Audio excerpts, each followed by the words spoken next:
Hey everyone, it's Mason Hutchison and you're listening to Herb Rally. Our goal for the show is to help you along your herbalist journey no matter what stage you're at. Today's episode is yet another edition of the Herbalist Hour, and in this time I'm joined by Sarah Russo. Sarah is the creator and author of the comic book called Herbs for the Apocalypse. We chat about her herbal origins, the creation of Herbs for the Apocalypse, yarrow, dandelion, entheogens, aka psychedelics, the Solanaceae plant family, and a whole lot more. So we mentioned this in the show, but there's still copies left available of Herbs for the Apocalypse. We'll leave a link to that in the show notes, of course.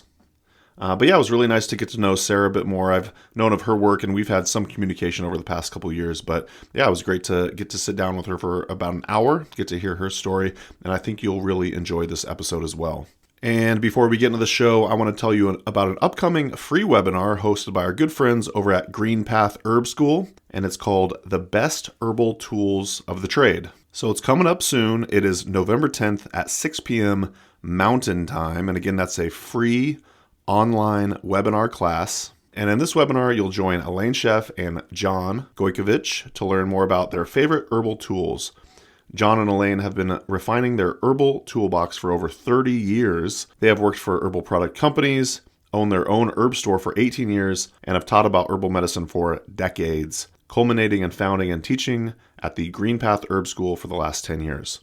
So I will leave a link to the Best Herbal Tools free webinar at the tippy top of the podcast show notes. So again, this is coming up in a few days, so if this is of interest to you, be sure to register soon. Also, before we get into the show, I want to tell you about the upcoming Plant Spirit Apprenticeship for winter and spring of 2024, brought to you by Nativa Medica, and this one's all about flowers. There is a unique magic that flowers hold, long recognized by healers. Along with mediumship with the plant and tree flowers, you'll also work with practical partnerships for everyday living.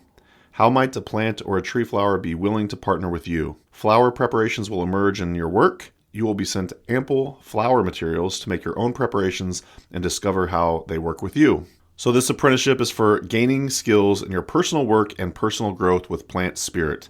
This offering is not for learning to do client work. And just an FYI, the registration deadline for this Plant Spirit apprenticeship is December 9th, 2023. So that is coming up in just over a month from now. From the time of this podcast release. So be sure to check out the Plant Spirit Winter Spring Apprenticeship with Nativa Medica with your instructor, Gene Schneider, who I just had on the show. Be sure to check that out like one episode ago on the Herbalist Hour. You learn more about Gene Schneider and her work. But yeah, registration deadline is December 9th.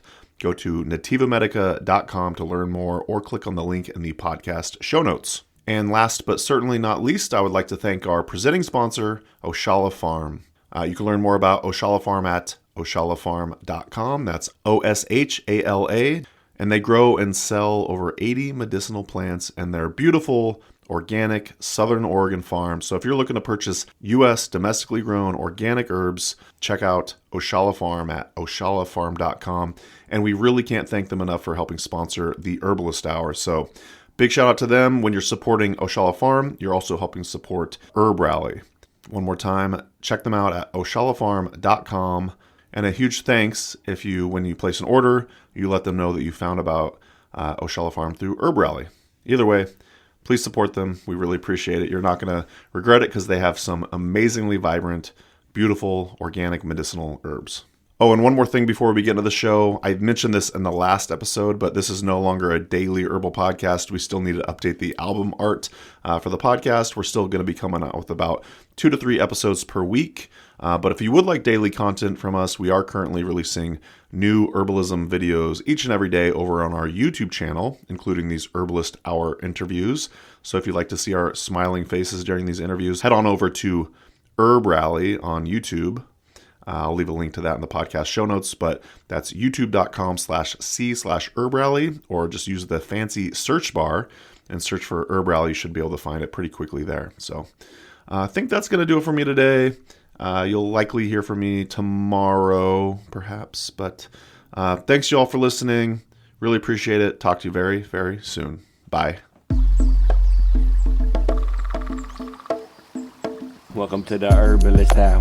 This is where community gather, merging the power of people and flowers, the sweet and the bitter to the salty, the sour. Umami, it's time for the Herbalist Hour. Welcome back to the Herbalist Hour. Today, I'm really excited to have on Sarah Russo. And Sarah is the author, the creator of this fantastic graphic novel right here. If you're watching on YouTube, you can see the beautiful cover. It's called Herbs for the Apocalypse. And so I'm just really excited to kind of delve into that and some other subjects. But welcome to the show, Sarah. Thank you so much. I'm really happy to be here. Well, let's get things rolling here by asking a little bit about your background. I'm just kind of curious, what were you like as a kiddo? Were you always into plants? And then kind of take us to your herbal journey, if you will. Great question. So I am originally from Montana, and I'm from Missoula, which is a city. It's not really that big, but in Montana, we would consider it a city. But then I grew up outside of the city, so in the countryside. So I had a river in my backyard, and I grew up around the mountains, and nature was surrounding me. And I like to tell people this story to give context that when we were on the playground, we had mountain lions and bobcats coming down. We'd have to go inside. So Wow. Nature was very wild where I was. And so I remember growing up, just having the outdoors as my playground. My parents would say, we only got maybe a half an hour of television, and then we had to go outside. We had 3 channels or something. And so I would be outside entertaining myself. So from a young age, I developed a connection to nature. And one of the first plants I remember having a connection with is yarrow. So yarrow was one of those herbs that was growing in the midst of winter even. And if there wasn't snow, you could kind of see it there. And it was always the first to appear. And so that's the one that I always think about a lot. And then as well as pine trees, we had pine trees all around us. And I became interested in herbal medicine very far back. First, kind of what drew me into it actually was essential oils. At the time, my dad was really into essential oils, and I remember smelling all of them and learning about them. And then I remember one time I had a little cold, and I started a bath, put some essential oils in there, and I felt better afterwards. And I remember that was my first aha moment of, wow, that's really cool that they can help me. So then I just started naturally kind of getting into them after that. Totally. I think I read that you went to Evergreen State College, and I believe that's the one in Olympia, Washington, right? Did you study herbalism there? So when I was there, Evergreen, for those who may not be familiar with it, is a liberal arts college, and we got to choose our own major. And so at the time, I was focused more on environmental studies, kind of in the broad spectrum. But I did have the ability to do independent research projects. So that was really great. If we could find a faculty sponsor, then we could really focus on whatever we were interested in. So when I transferred, so the first year I was at Evergreen, I went to Costa Rica and studied permaculture. And I took a tropical herbal medicine course while I was there. And that was fascinating, introducing me to that whole world, because obviously the plants that I was familiar with, it was a completely different ballgame down there. And then the year after that, we were looking at the socioeconomic environment at the time during when Chavez was president of Venezuela. And so we got to do an independent research project as well. And my focus was on common medicinal plants of Venezuela. So I actually went to the mercados where they sell different plant medicines. It's super different than we have in other parts of the world, where you go there and you can buy fruit, vegetables, meat, all your produce. And then also they just have these vast array of different herbs in the marketplace. So I would go there and see what they have and talk to people and ask them what they used it for, because I also noticed that some of the uses are very different than maybe we'd have here. Like, for example, down there, comfrey, they use that internally. And I know that here it's kind of, well, in the US anyway, it's kind of a debate whether or not to take it internally or use it only externally. So it was kind of interesting to see those different ways of viewing the same plants. Totally. Yeah, it's probably just the circle that I run in, but everybody that I know that went to Evergreen is either into plants or an herbalist or so definitely. Well, you brought up yarrow. I was going to bring this up later, but yarrow is very prevalent on the cover of Herbs for the Apocalypse, including Sophia's tattoos. She's even holding a yarrow. Can you just tell me or tell us about your relationship with yarrow and why it's so symbolic throughout the graphic novel? Yeah, so I think that, well, I was thinking about a lot of different herbs when I was creating the graphic novel. And then I started considering what are the herbs for the apocalypse. So if we had to choose X amount of herbs to be on a desert, stranded on a desert island, what would you choose? And of course, yarrow came to me very quickly as one of the options. And I always loved the mythology surrounding yarrow because I think it's really interesting to study the medicinal properties of plants, but almost as interesting to me, if not more interesting, is the folkloric connection, the stories associated with the plants. So yarrow is connected to Greece, and the Trojan warriors would bring it into battle with them. They would wear it kind of as an amulet for protection. And this mirrors modern day connection that we have with it. So, for example, flower essences use yarrow to develop energetic boundaries and protect yourself from external influences that you may not want. And so for someone like me, being a sensitive person in the world, that's important and crucial, because for a lot of my life, I just spent it absorbing energy and not even knowing that I had the ability to put up boundaries and to choose whether or not I wanted to absorb other people's energy. So yarrow helped me with that. And then also in the realm of the warrior, I think it's so beautiful to think about it as far as a wound healer.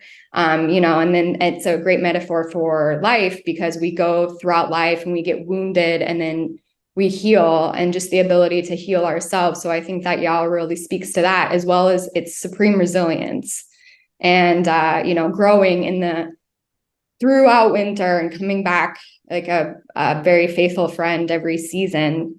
And it's beautiful. And the tiny little flowers as well are just their own little world of themselves, as well as the leaf and how it looks like a feather to me and always has since I was a kid. And so while I was creating the graphic novel, some of these plants kind of took on their own story and kind of wove themselves into the narrative. And so yarrow became one of those plants that kind of had a thread throughout the story. Yarrow appears at the beginning. And then as with all of the herbs of the apocalypse in the story, many plants get mentioned in the graphic novel, but there are 10 that are on the cover. And those are the 10 herbs of the apocalypse. And they also each have a monologue. So there is a yarrow monologue. And it was really great because I got different people to actually narrate the herb monologues. And so the woman, Janester Wilson King, who did the voice for yarrow, she was absolutely perfect. And it just really spoke to the essence and the spirit of the plant in a way that even surpassed my expectations. So it was beautiful to work with the plant and develop a deeper relationship through working with it into the story as well.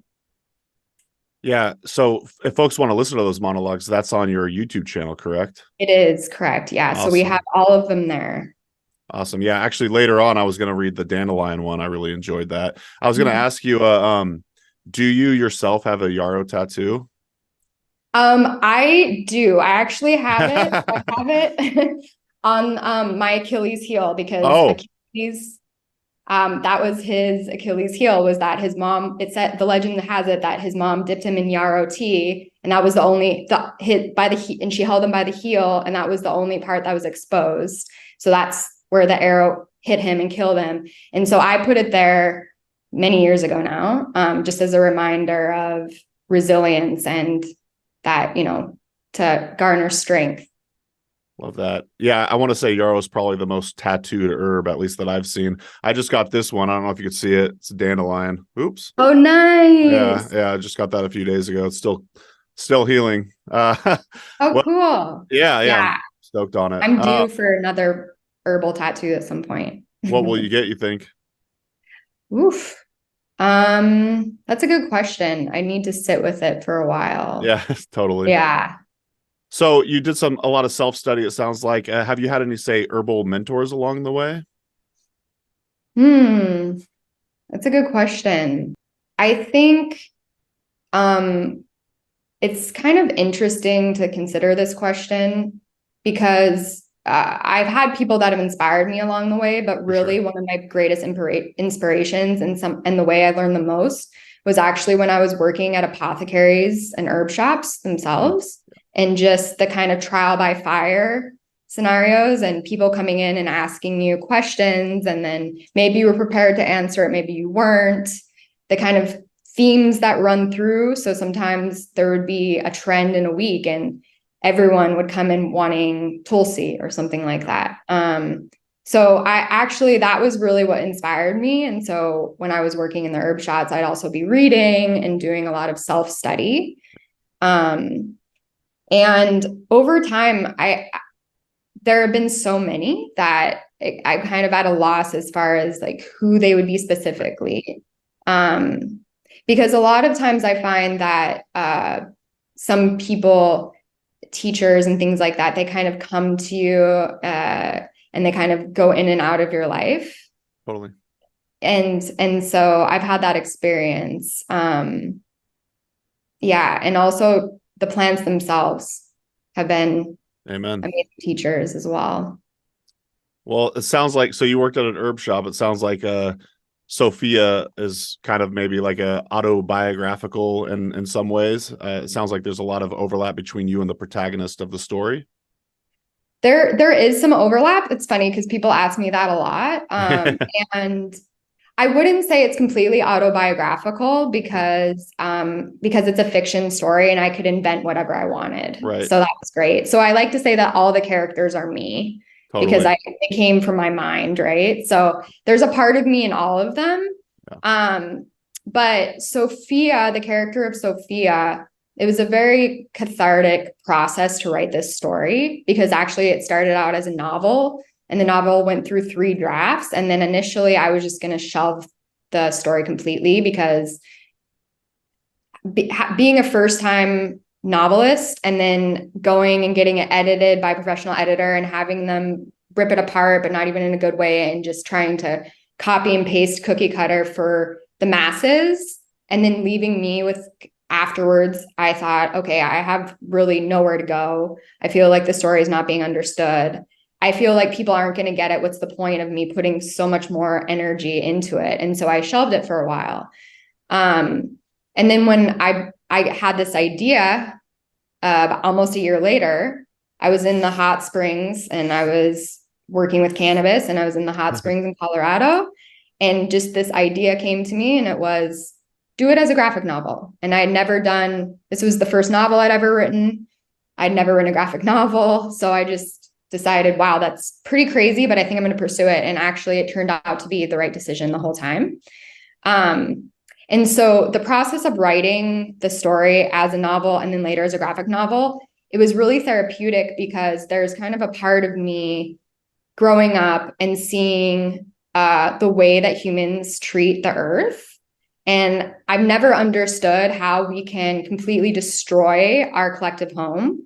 And it used to bring me to this point of total and utter despair. And so the process of writing Herbs for the Apocalypse actually helped me kind of give that part of me a voice. So in a way, that voice of frustration is sort of the character of Sophia. And then I made her own beast as well, because there's a lot of her that isn't me. And it was fun to just make up different aspects of it. That's the beauty of fiction, is that you can be inspired as much from the real world as you want, and then just make up whatever else you care to. Yeah. No, I was just reading it before our chat. And when I first before I read it, I was thinking it was going to be like a literal apocalypse. but in some ways it kind of is. But really what it is just, it's modern. It's kind of a modern day story, wouldn't you say? Yeah, exactly. It was funny because we first released the story chapter by chapter online. And I remember that Herb Rally was a big part of helping share the information during that time. So I very much appreciate that. Totally. Thank you so much.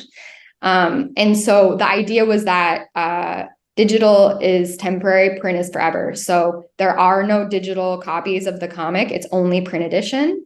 Cool. But we wanted to kind of get it out there and let people see it and help crowdfund. So a chapter per week came to people, and then each week a new one came, and the last one was destroyed. So as we were doing that, it was interesting to see kind of people's reactions. And one of the reactions from my dad was, I'm waiting to know what the apocalypse is. And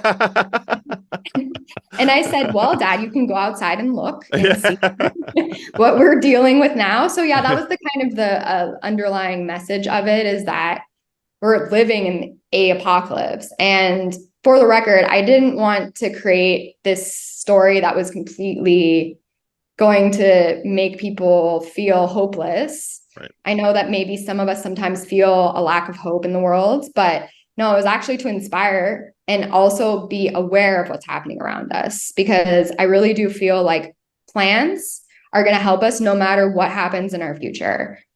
No matter what, they're going to have us, and we're going to be able to connect with them, and they're going to support us in our journey.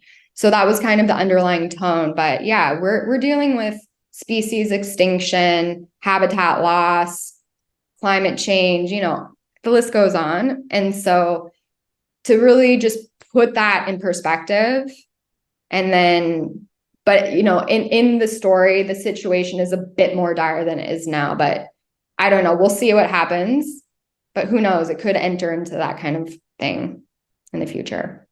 Just a quick break from the show to thank our presenting sponsor, Oshala Farm. Oshala Farm is a beautiful and vibrant certified organic herb farm based in Southern Oregon, where they grow and sell over 80 different plant species. The founders, Elise and Jeff Higley, have been longtime friends, so I highly trust their growing methods and ethics. You'll love the potency and vibrancy of all the herbs they have to offer. To learn more and purchase their herbs and other organic goods, head to oshalafarm.com. So thanks once again to Oshala Farm for sponsoring the Herbalist Hour. Now back to the show. Enjoy. Totally. Yeah, I kept wanting to ask a question about, like, say, the end, but I don't want to give any, like, say, spoilers or anything like that. So I'm very curious. It's a beautiful graphic novel. We got to, shout out the artist. And I'm curious who the artist is and how you two met and kind of collaborated on this project. Yes, Rokaya Taki is the illustrator, and she is immensely talented, and I feel forever grateful to have worked with her. I'd love to work with her again. She's an independent artist from Cairo, Egypt, and the whole process started right before the pandemic, actually, of writing the graphic novel.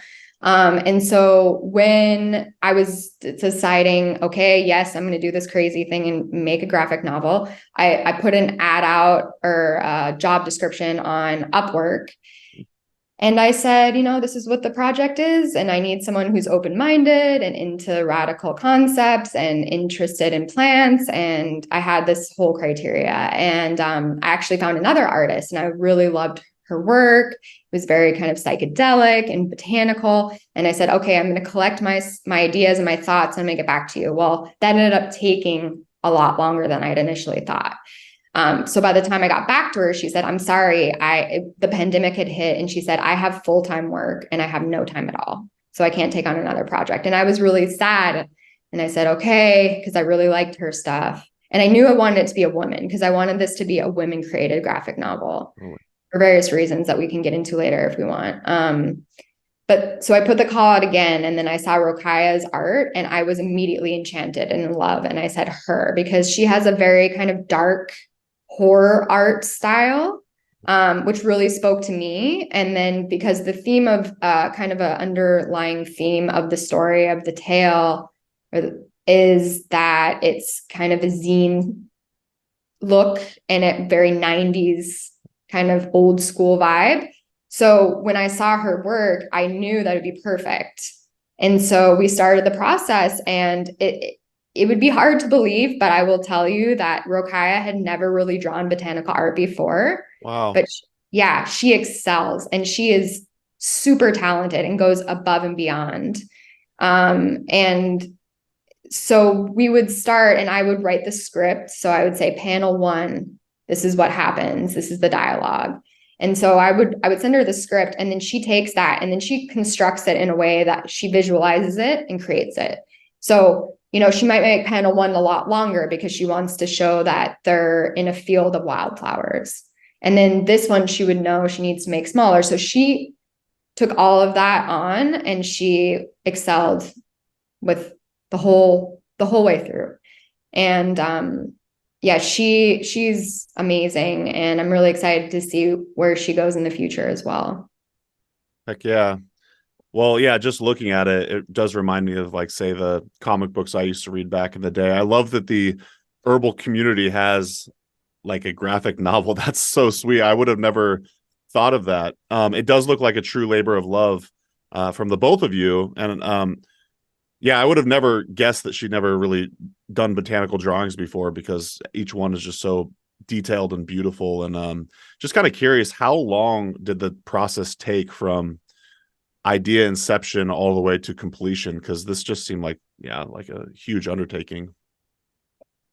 It was definitely. So the actual drawing process, Rokai and I sitting there working on it and going through it, was just over 2 years. Now, the idea started probably 3, almost 4 years before that, and the graphic novel and things like that, because it started out as this nagging idea. I got this idea. It was called Herbs for the Apocalypse. The title came very early on. The main character's name was Sophia. This was kind of her vibe. This is how she was. And another interesting point that I like to bring up is that her character was a punk rocker.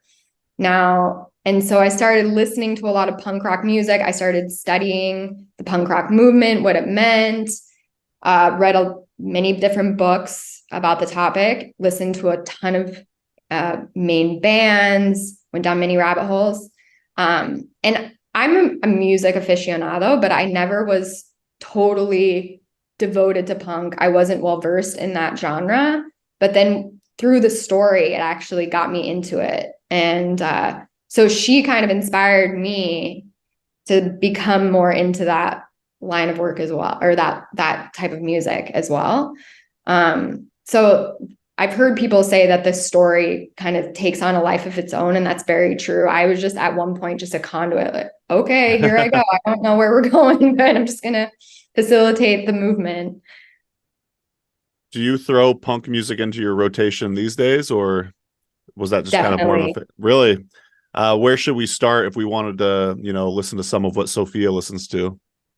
Well, actually, there's a soundtrack for Herbs of the Apocalypse soundtrack that's on Spotify. And then if you go to the Herbs of the Apocalypse website, it's going to be on the main page there. And so I wanted to incorporate different parts of the punk rock movement, because there are so many different subgenres and different types. And I also threw in psych rock. It's sort of debatable, but I kind of see punk rock coming out of psych rock eventually. And some people would say no, and some people, whatever. I'm not going to get in the debate, but what inspired me about the story was kind of the pushing the edge, the avant-garde, the crunchy, grimy part of music that initially was making people want to run away scared, that kind of thing. So, and breaking the boundaries of what is music. For example, psych rock was going way longer in their songs, 10 minutes, even reaching 16 minutes. And people were saying, what is this? I cannot even imagine. And then punk rock came along and it was 2 minutes. Yeah. Everything down to really concise, small, short songs. And just, yeah, so I might say start there. And you'll go down your own rabbit holes after that. Is I want to just from memory, is it Bitch Fist? Is that a real band? No, so Oh. Bitch Fist is not a real band, but I will say it's modeled after a real band, 7 Year Bitch, which is actually an all chick grunge rock band that my friend Valerie was in the 90s in Seattle. And so actually I ended up doing a series of interviews with Valerie to kind of ask her about what was it like back then and explain to me a bit. So the character of Lilith is strongly modeled after some of the chick rockers that I know. Well, I interviewed the owner of Mountain Rose Herbs, like, I don't know, a few months back, and he was strong into the punk scene, and he was talking about the smelly boots. And I know there's a part in the story where the dude at the record shop has really smelly boots or something like that. So I'd say you got the scene dialed in. I know there's also like shout outs to, say, analog audio culture and whatnot. Do you partake in, say, cassette collection or records or anything like that, or is that more just kind of displaying the punk rock scene at the time?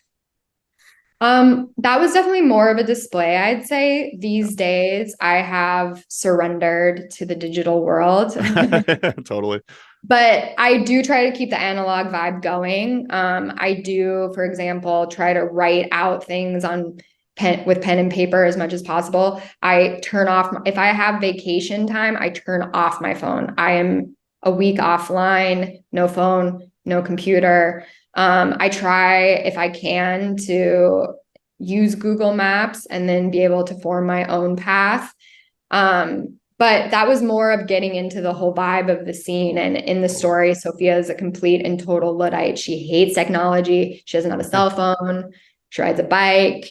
She just didn't want any part of all of that. And you can see in the story that there's the kind of problem with the digital age and how someone like her, there are older people that perhaps don't have the internet. I met one recently. She was 94 years old. She didn't have a cell phone. She never went on the internet. She had never been online in her life. And I said, respect to you. We were just at a wedding on Friday Harbor in Washington, and we met a really neat older woman there. She was like hula hooping on stage and stuff like that. And we caught her on the ferry back, and she's like, can you please send me that picture that you took of us? Because my wife did all the photography for the wedding. And no internet, no cell phone. So we're having to, do a handwritten letter with a physical printed copy of the picture too. And I'm just like, she just seemed like such a joyous, amazing, happy human being. And maybe there is something to that. So you brought up earlier that it was important to you that it was a woman created project. And then you said we could talk about that if you want. So yeah, I'd be curious to hear your thoughts on that. Yeah. So full disclosure, growing up, actually, the big comic nerd was my brother. I started reading comics when I was later in life. And I remember Persepolis was one that was really stood out to me. And a lot of the comics that are popular or that people love, and I'm not going to knock what anyone else likes, but they're superhero based. I'm going to just go out and say it, that a lot of the women depicted in the comic book world, it's not written for me. Right. It's not written for women. It's written through the male gaze. And so I never saw myself in any of the women characters. And so Persepolis would be an exception. So that was the first time I saw it was a woman. She illustrated it and wrote it, which is exceptional. And I thought, wow, I really love the way that weave the story and create a visual imagery that you can offer people as well.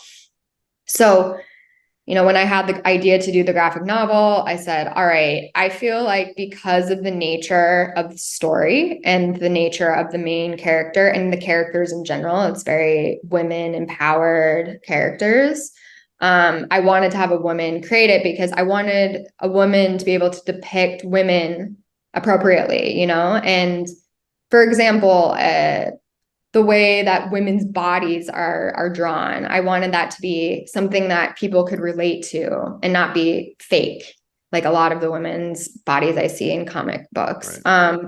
And so also I feel like this is kind of an issue in stories in general, so in fiction stories, but the way that women are depicted, it's not something I relate to. I feel like we need a lot more inspiring women characters out there, and especially women that are provocative, that criticize the status quo, that aren't quiet, that won't be silenced. And so that was what I was creating with that, with the story. And then Rokai was perfect. She just totally had it in spades. And so I think that, still I would like to see more graphic novels created, developed for women by people of color. There are many different independent artists that are working on this now. And I appreciate seeing that, because I think we're seeing now in the arts in general, we're seeing more diversity.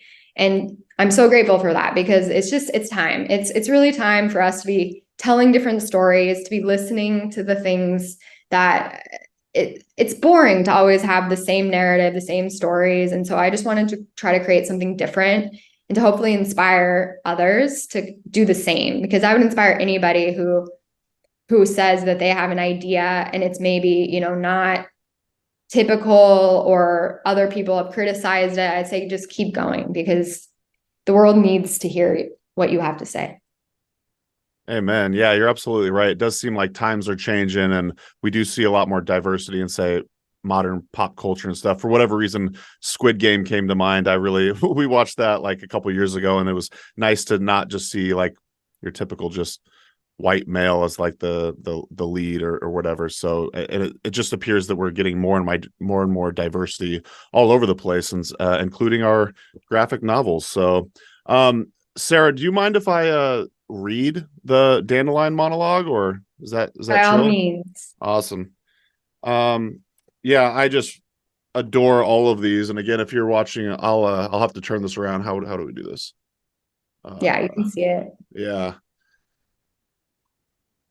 So here we go. So this is the dandelion monologue, read by Mason Hutchison, written by Sarah Russo. Presumably that was you, right? That wrote this? Yes. Awesome. Be careful what you call a weed.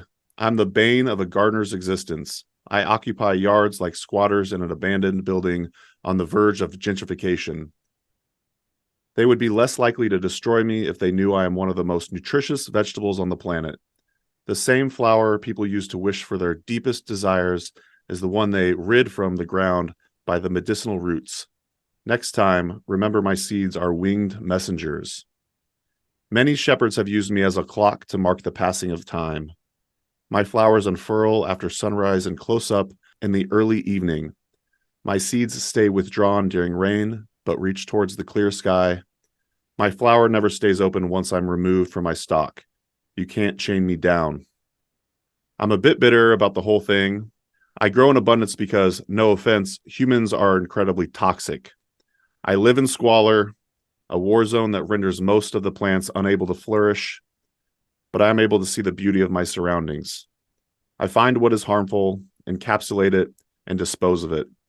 We're in the front lines fighting against toxicity. I'm a lawn activist chaining myself to my turf. I might even outlive those who wish to destroy me. We form strong bonds in order to flourish. Perhaps I scream a bit too loud, but you aren't listening. We even try to increase our numbers, but our medicine continues to be ignored. Divide and conquer doesn't work.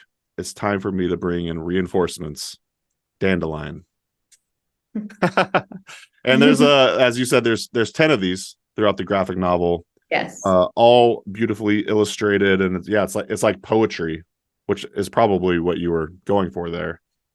Yeah, I wanted to bring out the poetic side of things. Actually, one of the critiques I got when the story was a novel was that I was too writerly.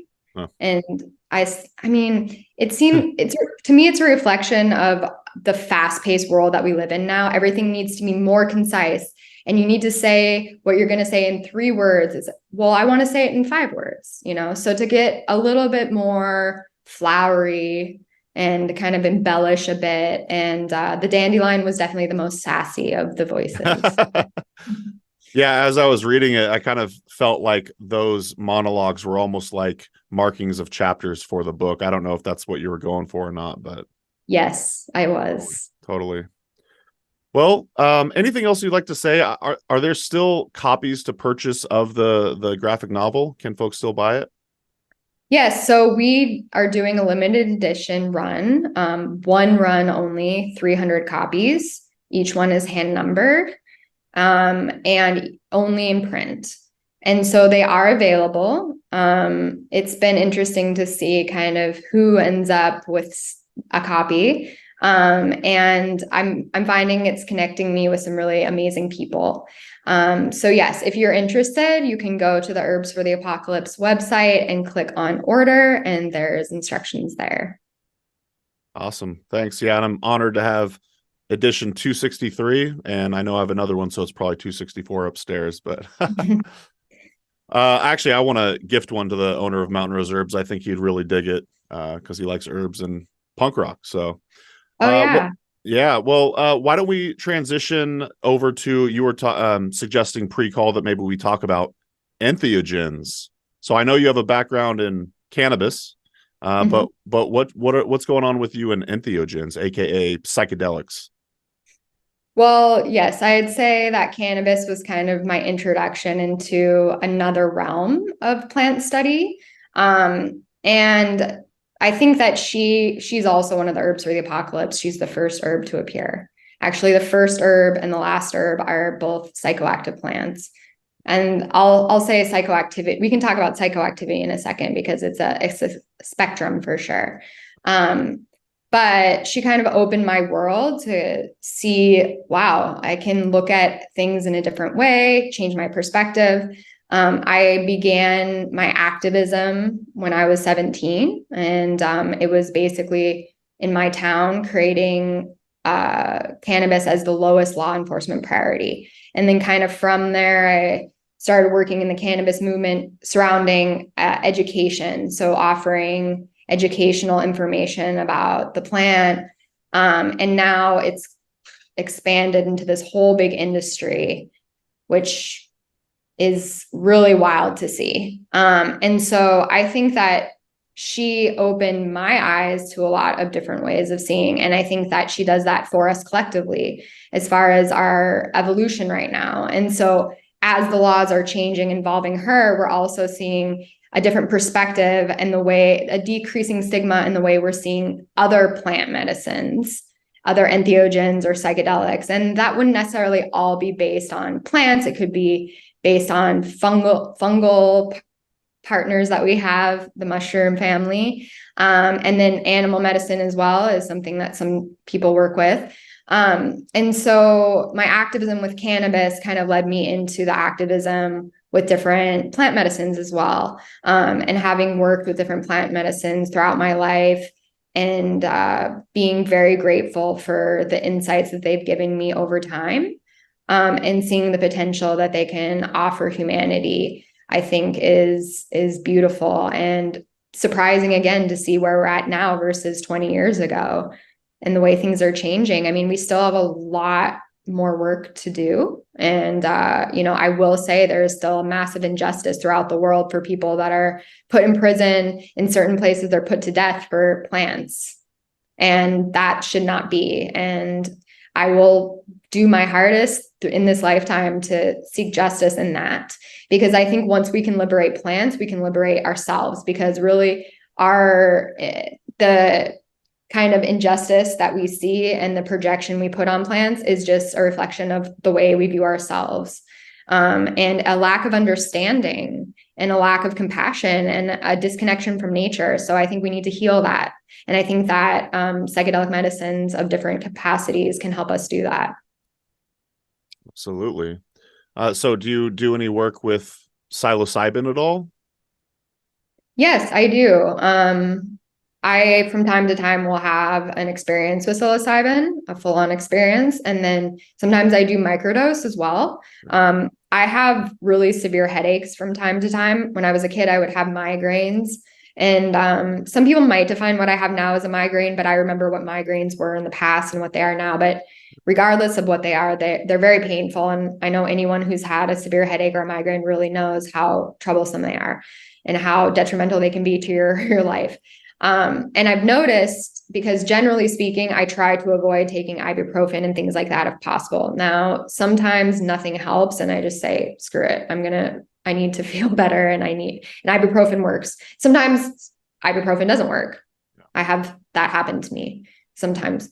But I did notice that, I heard about microdosing psilocybin and also LSD. I haven't microdosed it for that purpose, but psilocybin I have found to be effective for my headaches about 70% of the time, which for me is great because that's 70% when I don't need to take ibuprofen. And also it helps expand my perception and makes everything feel a bit more aligned. And so I think that microdosing psilocybin can be really beneficial for many things.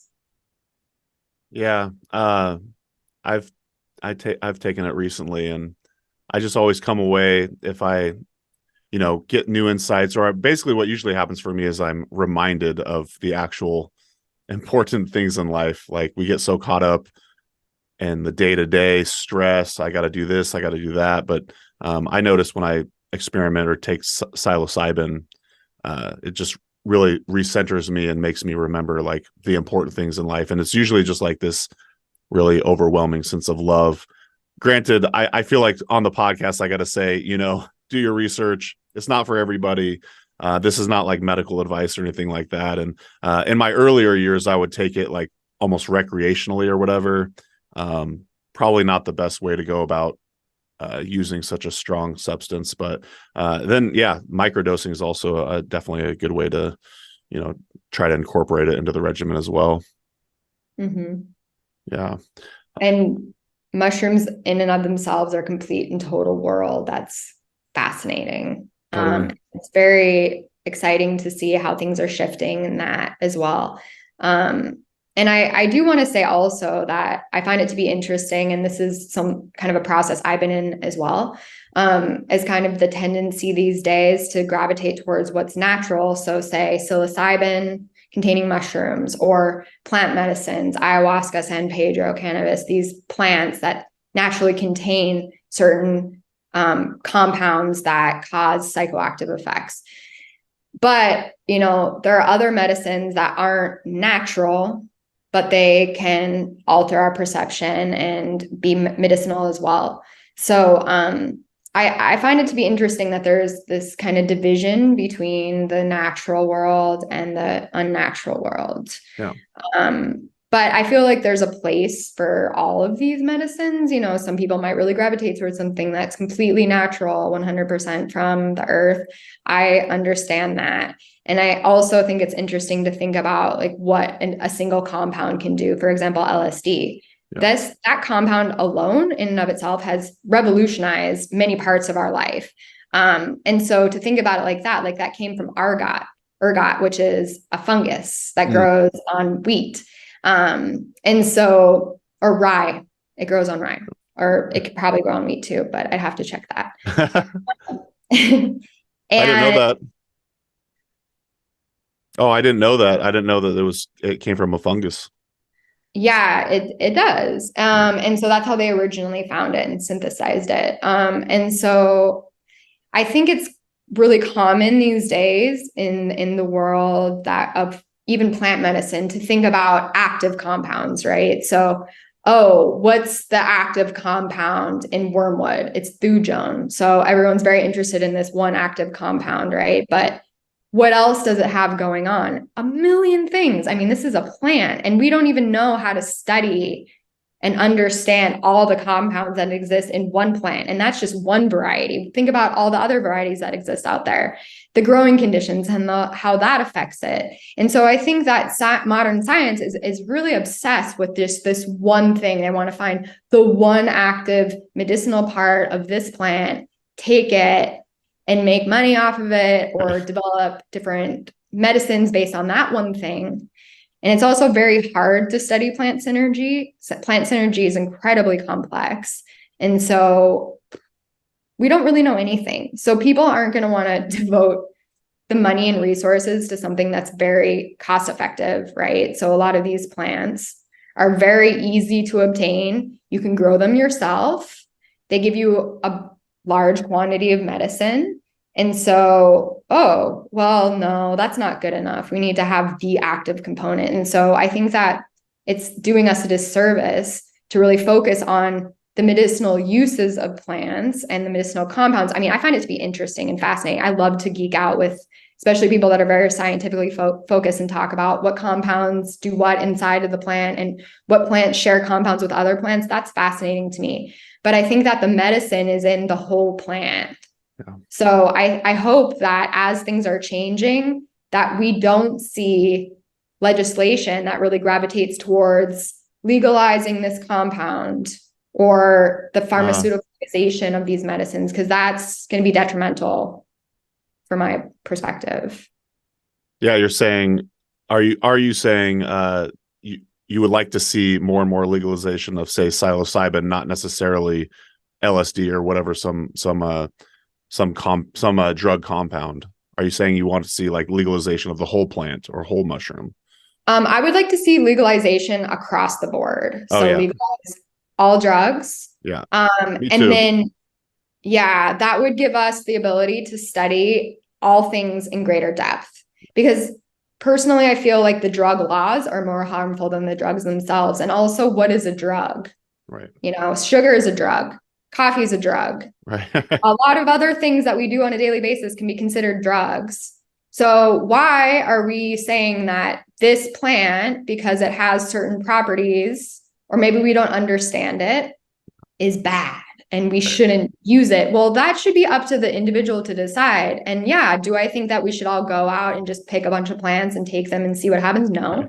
But I do feel like we should need to have kind of a reconnection to these plants to understand like this plant and teach our kids, yeah, this plant, you don't touch this. No, this is not for you to ingest. You just look at it.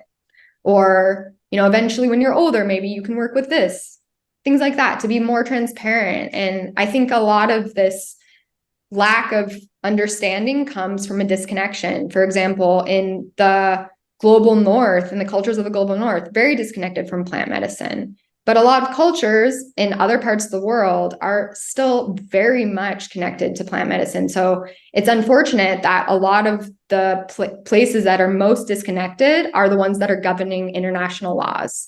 So that's a disservice to all of us. So why is it that one place or a group of countries are forming these decisions for the whole rest of the world when they have no context of how these things work? I mean, the lawmakers, they don't know how plants work. They don't understand.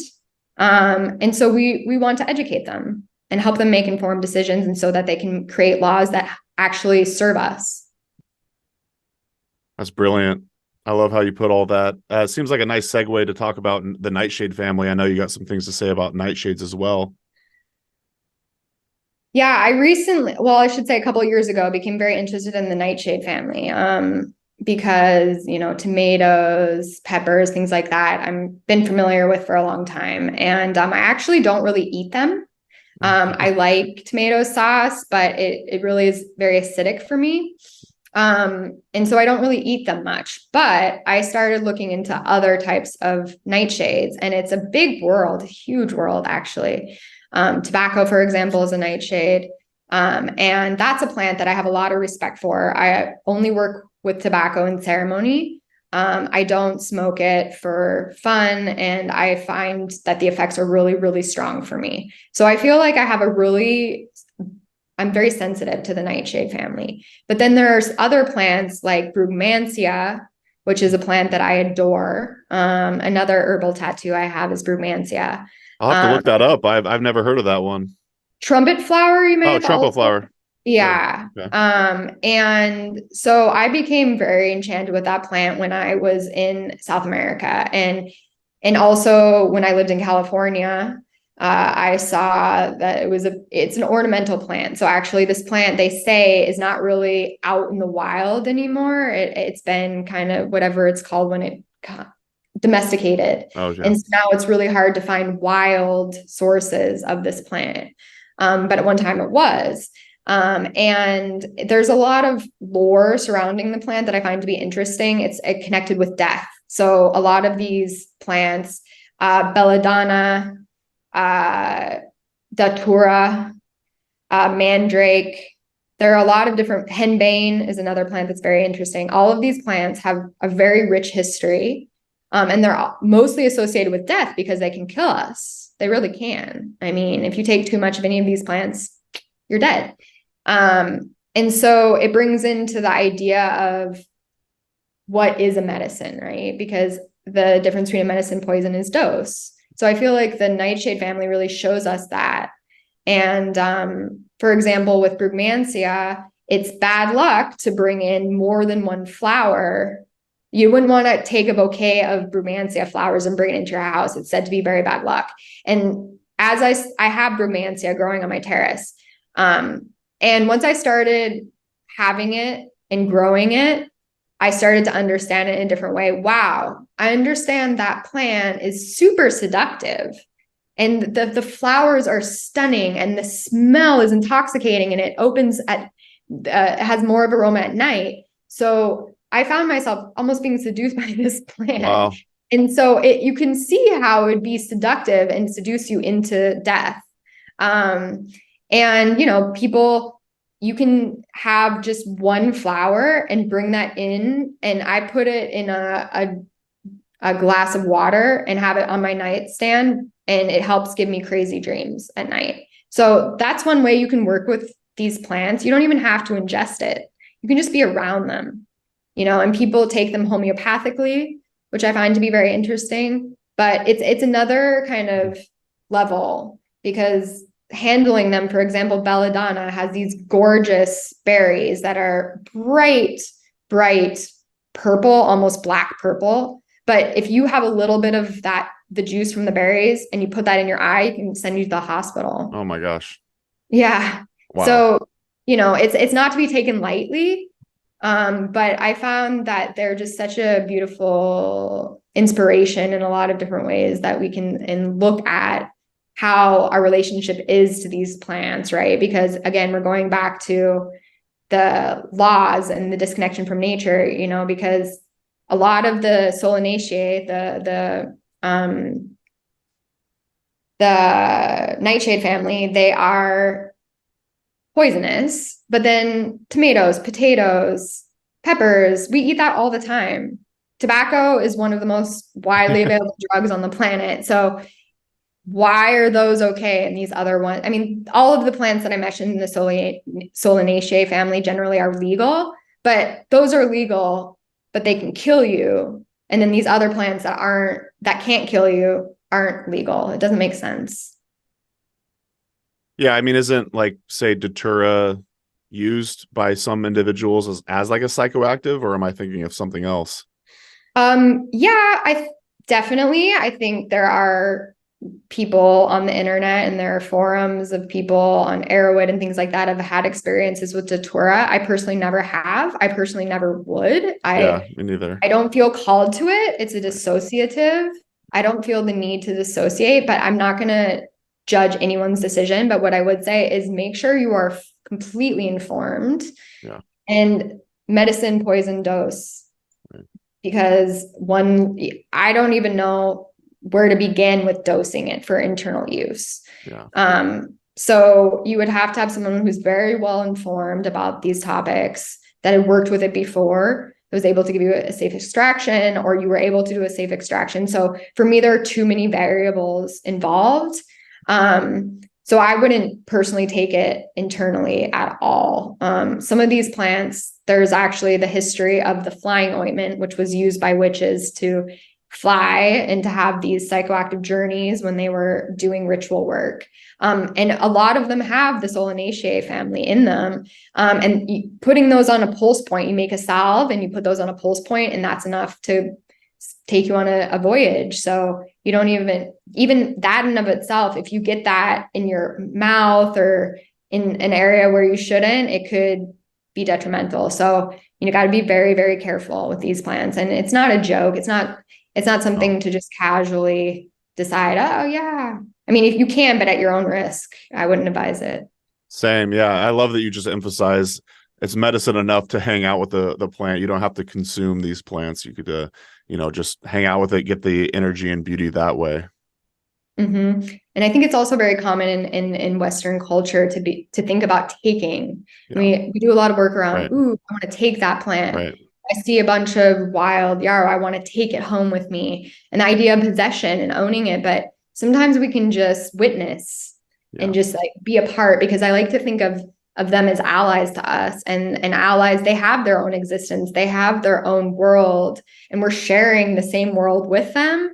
So to kind of be in service to that and to sit and just listen. I ended up doing a lot of sitting with a lot of the herbs of the apocalypse when I was writing the story.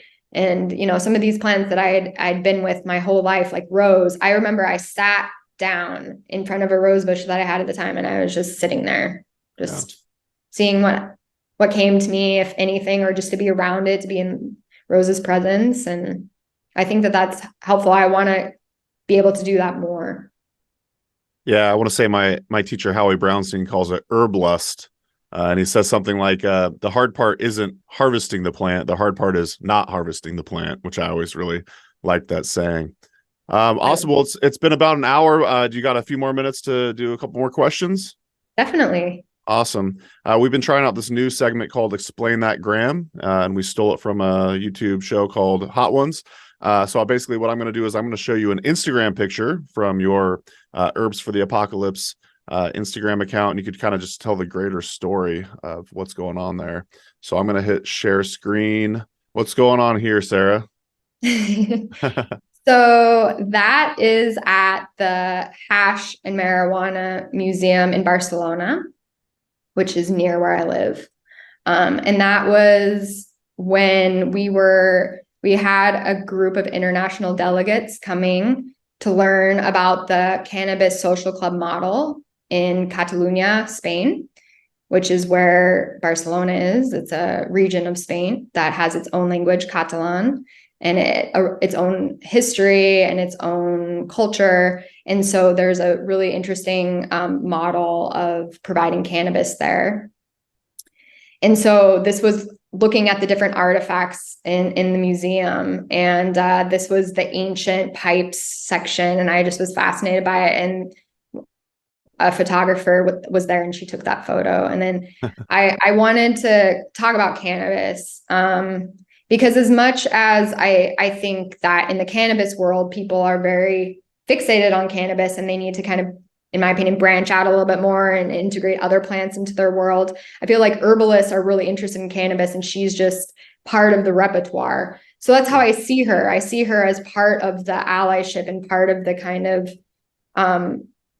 army, for lack of a better term, that we have to help us through everything that's going on right now. And then at the same time, I will acknowledge her as a muse. I mean, she completely transformed my life, and she continues to transform my life. And it's not even me necessarily ingesting her and then the realizations I come to. It's the story that she's sharing with us. And I these are lessons passed down from generations. And I think that the plants help share their story with us over time, because we've turned to her for millennia. And I like to think we'll continue to. So that was kind of what I was going with that there. Love that. Yeah, it's pretty fun to see these ancient cannabis smoking tools. Love it. Yeah, there's some beautiful ones. I'd love to have a couple of them in my that'd collection. be amazing. Yeah. I'll do one more. I just wanted to know the story behind this one. Who's this? This is my friend Mary Pena. She is a Colombian doctor that lives in Barcelona, a good friend of mine. And I was really happy about how this project connected me with such beautiful people. I knew Mary before, but Mary heard about the project, and she really resonated with her a lot. And so she really loved it, and she's amazing. She works with different types of medicines, and is really funny and great, and one of my dearest friends.